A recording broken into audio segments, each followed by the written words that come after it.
Hey guys, welcome to this week's vlog. We are not in the studio like normal. We are out on location. We're on location. Very exciting. We're moving up in the world, definitely. So we're here with Adelaide Goodeve.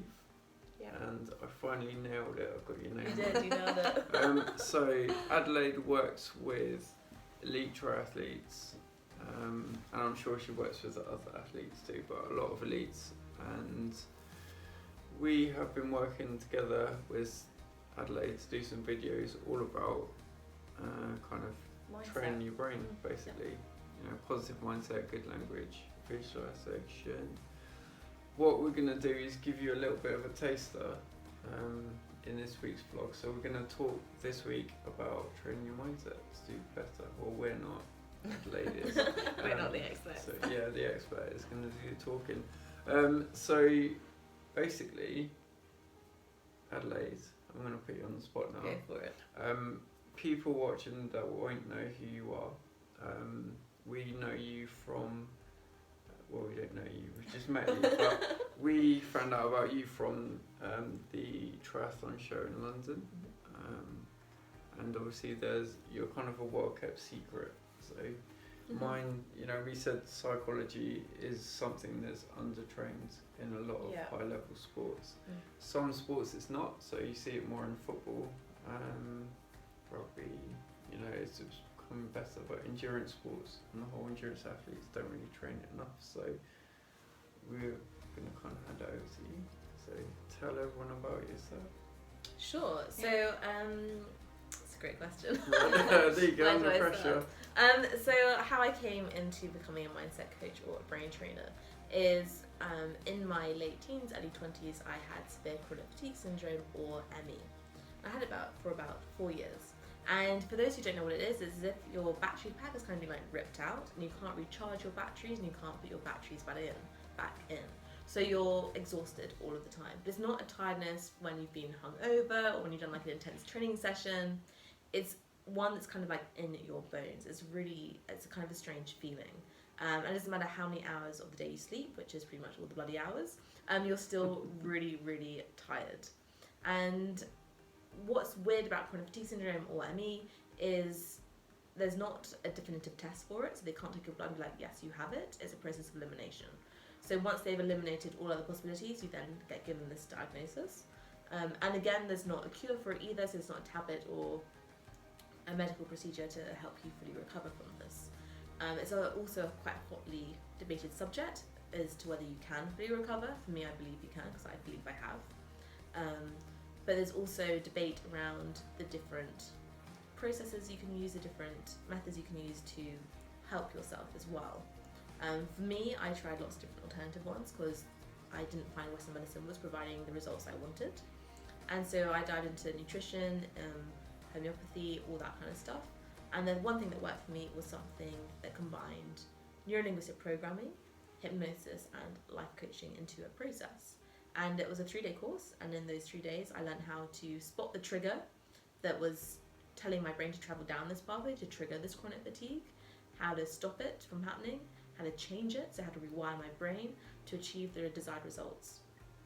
So for me it was an energy, but it was a calm energy, because when chronic fatigue syndrome, it was fight or flight, so your body's in that high alert, so I needed a calm energy.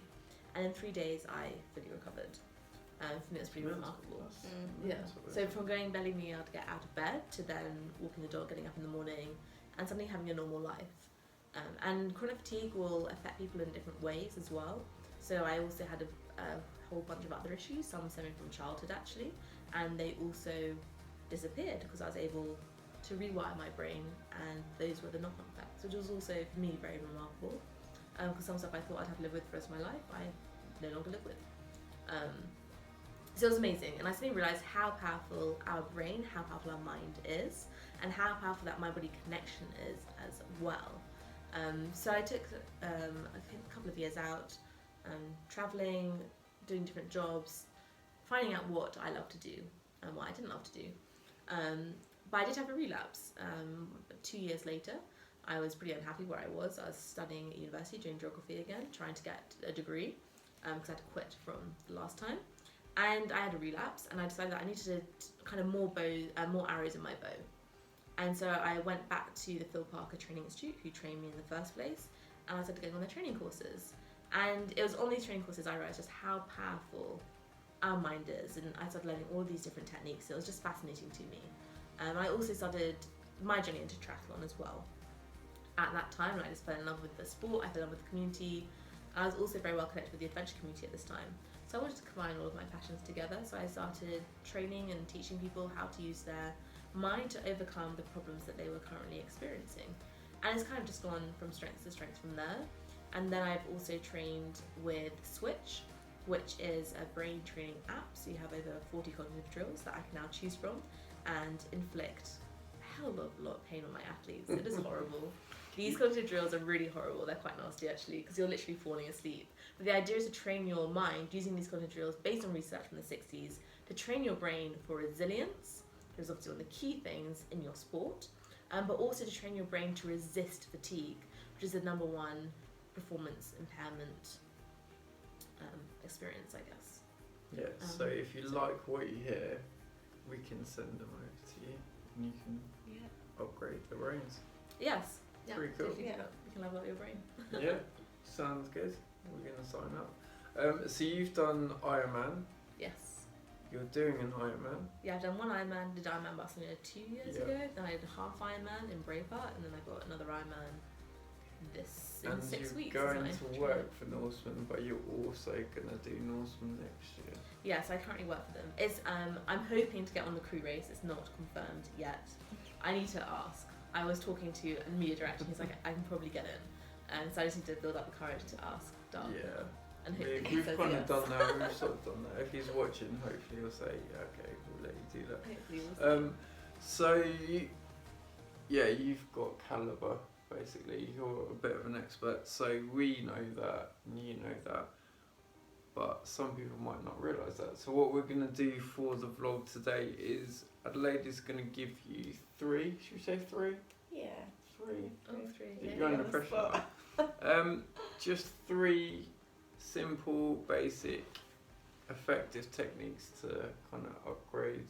You know, so if you've got a race coming up, what's the best way to kind of approach that from a kind of mental perspective? Yeah. What would you say? Great. So the first one is having a positive mantra for your race. Well, actually, no. The first one is probably saying why are you racing. Number one. Okay, why are you racing? And state it in positives. And you don't want one why, you want more than one why. You want 3, you want a pyramid of whys. Because the more whys you have, the more you can put on in those low moments, which we naturally experience. And by putting on these whys, by putting on these deep reasons why you're racing, it'll enable you to surf the waves and not crash into them. So that's the first one, is to understand why are you racing and why are you doing this. I did have a second one completely in my mind, just gone out of my head. Okay, we'll do number 2, and then number I'll 2. give you time to think really well. 1, 2, 3. Number 2. Sorry, that wasn't much time. Terrible. Number 2 is prompts. So obviously in a race, no matter what distance you're racing, you need to have focus and concentration. So for each discipline, so whether it's swimming, cycling or running, you want the number 1 focus for each one. So for the swim, it could be an efficient swim stroke, or it could be the catch. For the cycle, for the second one, it could be aero position, sitting back in the saddle, activating your glutes. And then for the run, it could be an efficient run, it could be the shuffle, it could be moving your arms, making sure they're going in the right direction. And by having one single focus point for each one, which is the main thing you need to focus on, you will be able to direct your thoughts from those unhelpful places to those helpful places. And it will enable you to perform at your best because you'll be focusing on the one thing that you need to do to make sure that you're swimming, cycling and running as fast as possible. Decent. That's 2 good ones. Can you top it? Got one more? I have got one more. Sure. This Ready? is the best one. You ready? Yeah, I'm ready. Okay, 3, 2, 1. Number 3.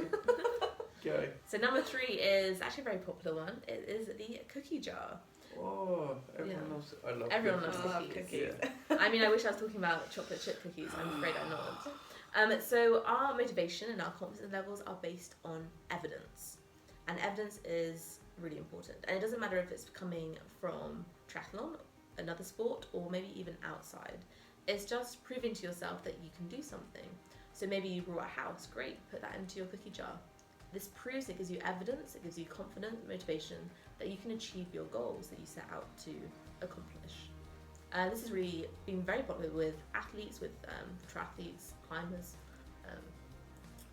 weightlifters, because sometimes when we're going into a race we have self-doubt, and by filling your cookie jar with lots of kind of confidence boosting, motivating experiences, we can take one out each time and we can just remind ourselves how incredible we are, all the things we've accomplished, no matter how big or how small, whether it was like a really great swim you had in a sprint triathlon, or whether you bought a house, whether my mind is going blank, but you just want the moments, key moments, big or small, that give you the confidence, the motivation that you need to achieve your goal, so you can get rid of that self-doubt. It's like a lot of stuff that we work with our athletes is thinking about when they a PB race, a race where everything went well, and kind of utilise that, and just loads of good stuff. Yeah, it doesn't have to be a PB, it could be like you just had a really fun race. Yeah, absolutely. Yeah, sometimes the best races are not PBs, they're just good races. Yeah, so you just had like the best time. Yeah, absolutely. High five all the kids and stuff.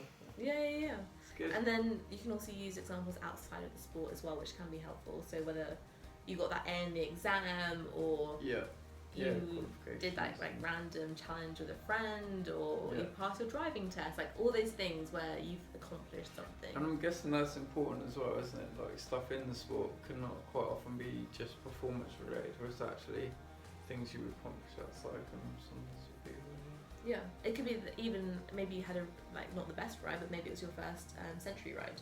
Yeah, that can go in the cookie jar. Yeah. And so then when you're coming to your race and you have self-doubt, you can pull out the cookie jar and be like, look, I've done this before. Done 100 miles. Yeah. No.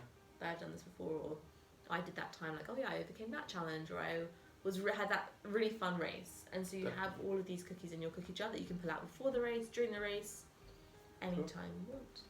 Awesome. So we are gonna wrap that up there, because otherwise we're gonna give away too many secrets. So members, head on over to your member zone, and you can. Well, we're not gonna put it up yet, but very very soon we're gonna have some videos going up. We will also make sure that we put your contact details, so anyone that's watched this that thinks actually I want to find out more about this stuff, and even get in touch with you and work with you.